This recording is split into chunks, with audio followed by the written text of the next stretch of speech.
I'm not going to be able to be aware of other people's inner life if I'm not aware of my own life. And one of the big problems is research indicates self-estimated intellectual abilities do not lie in a close relationship to actual intellectual abilities. We all tend to overestimate our ability to be able to read other people, our levels of social intelligence. And that's an enormous problem. But the good news is it can be cultivated.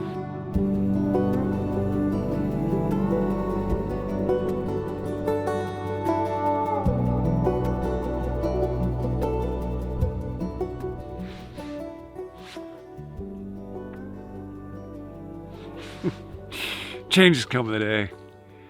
I don't know much about you, maybe, but I know one thing. When this day is done, you're going to be one day different than you were when this day started. For better, for worse, you're going to change. So let's make it for better. Let's ask God. Change starts today.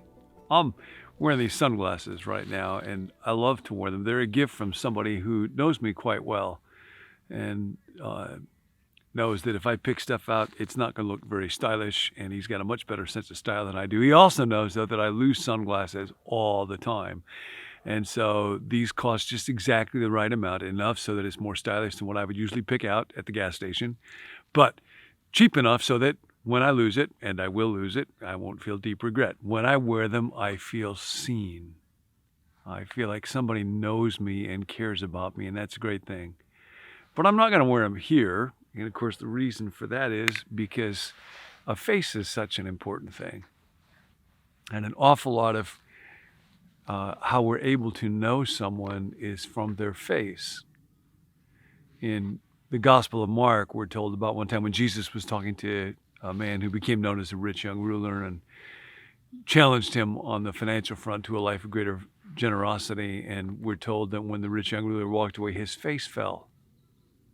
Now, what does that mean that his face fell?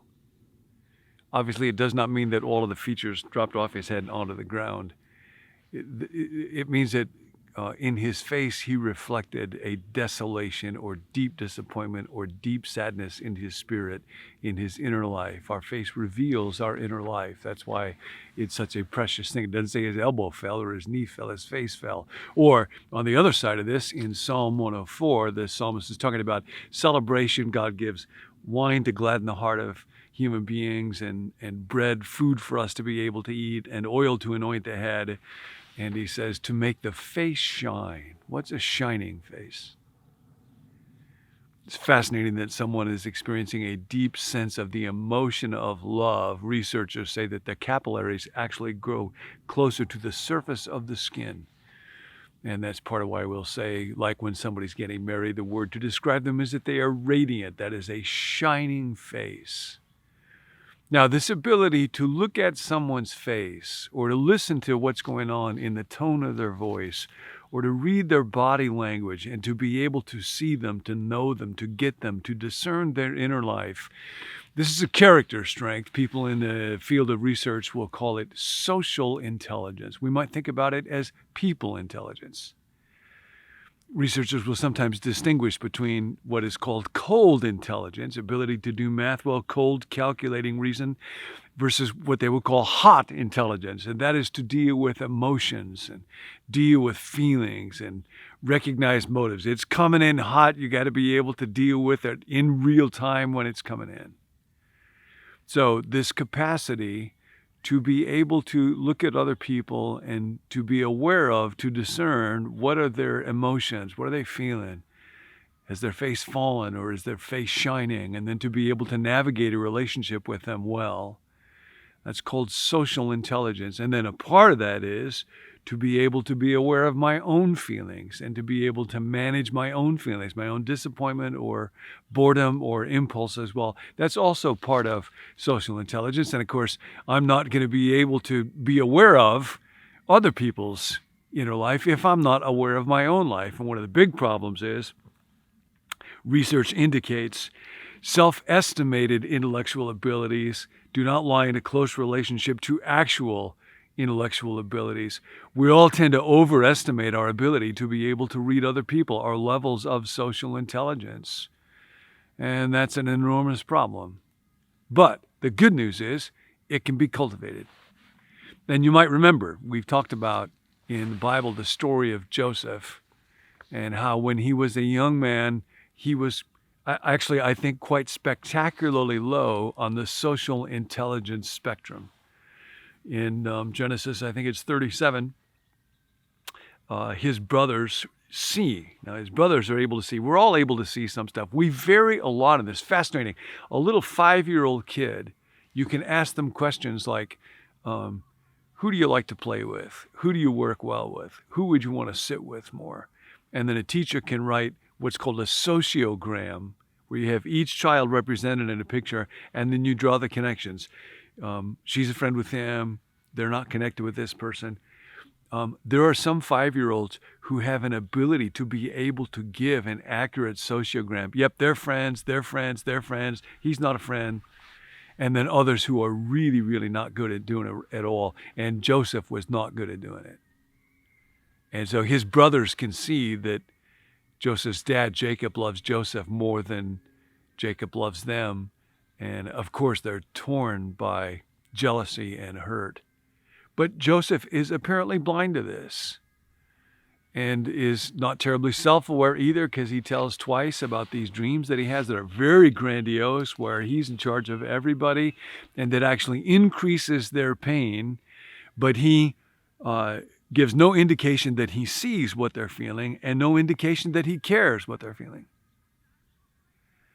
How different that story might have turned out if he would have just seen, if he would have asked questions. And I think about some of my greatest regrets in relationships are in moments of conversations that I will never have back again, where I might have responded differently instead of responding out of my own emotion and asked a question. Tell me more. Just that question, tell me more. And I'm haunted by how certain things might have worked out differently if I would have. We fast forward in Joseph's life. He is sold into slavery, and then he has to learn how to read people. If he's going to survive, he has to be able to read Potiphar and be able to read Potiphar's wife and be able to read the jailer when he's thrown in the jailer, until eventually in Genesis chapter 40, we're told about 2 other characters that are in jail. And one day, the text says they'd had a dream the night before that was troubling. Joseph saw that they were dejected. Joseph has learned to read faces. He has learned to see. And he asks them, why are you sad? And that's the beginning of a whole upward movement in the life of Joseph and in the life of God's people. So the invitation today is to be a student, to ask God to help you cultivate intelligence of your own inner life and of that of the people around you. And I want to give us a couple of moments to do that together right now. I want to give you an exercise, kind of a combination from a book by our friend David Carrion. It's not out yet, but it will be pretty soon. It's a wonderful book. It's called The Opposite of Depression. Great title. And it's an exercise to become aware of emotional reality. I'm combining this a little bit with the prayer of examen, of self-examination from St. Ignatius, because they turn out to be very related. So take a moment right now. If you are sitting someplace where you can do it, you might want to get a pen, piece of paper. Otherwise, just reflect in your mind. Recognize, God, you're right here, right now. In the beauty of this place, God, your face is shining on me, and I thank you for that.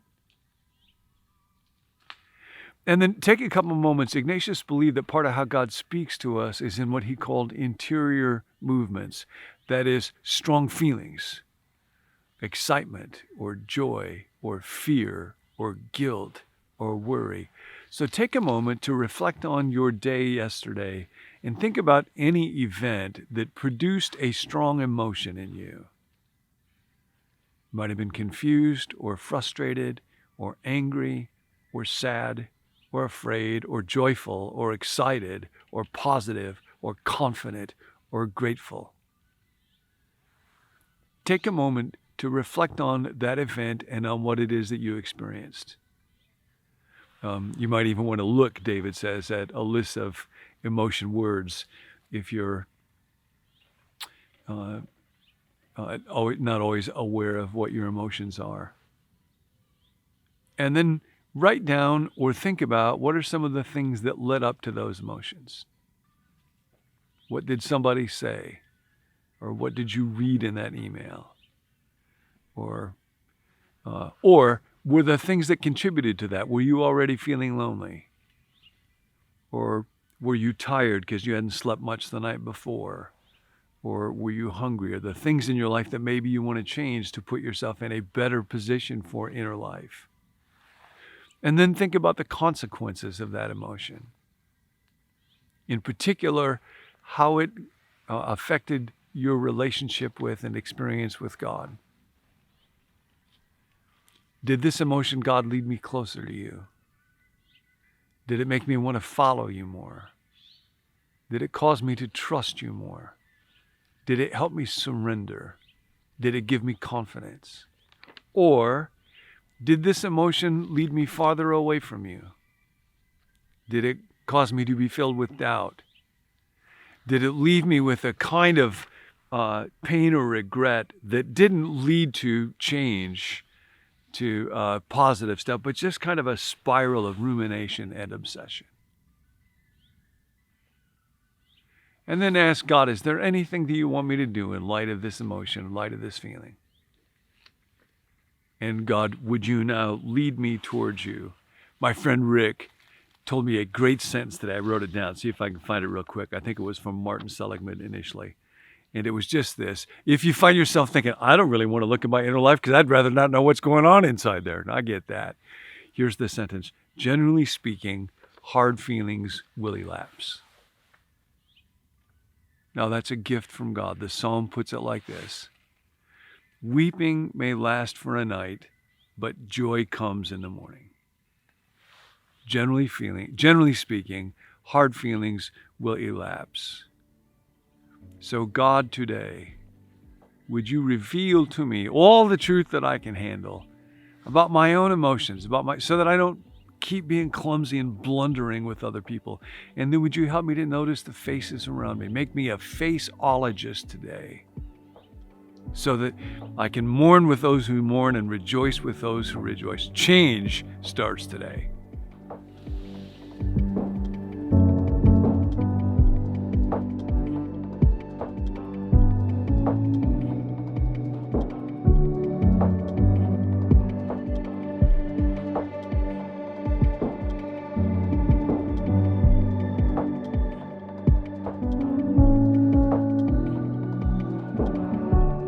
Hey, I'm Tim. Thanks for joining us. Before you leave, you can subscribe to this channel or like this video or comment on the video. We love to read those comments. We read them every day, so we'd love to hear from you there.